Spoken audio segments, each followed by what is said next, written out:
4 задължителни неща за твоя сайт. Четвърта част.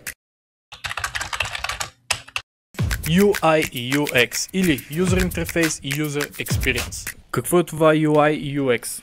Ще обясня, но преди това ми е любимия клип, защото ние от Web Studio 28 специализираме точно върху това, твой сайт да изглежда уникално и да е максимално прост и лесен за използване от твоите потребители. Защо това е важно? Много е просто, за да се отличиш от конкуренцията и в дългосрочен план всеки един твой потенциален клиент да може да те разпознае из тълпата от всички, които предлагат еднакви или подобни на твоите услуги или продукти.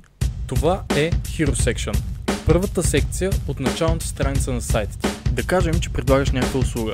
Имаш точно 3 секунди, в които клиентът ще влезе в твоя сайт, ще прочете първите 2 изречения и само ако всичко е точно и ясно, ще запази час или ще продължи да разглежда в сайта ти, за да разбере повече.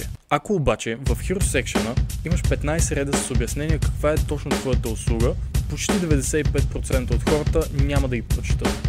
И разбира се, всички тези неща не е нужно да ги знаеш. Моята работа е да взема твоята идея, продукт или услуга, да я направя уникална визия и да мога да я поднеса по най-добрия и удобен начин за твоите клиенти. Аз съм Андон от Web Studio 28 и ако искаш да гледаш повече такива видеа, последвай ни.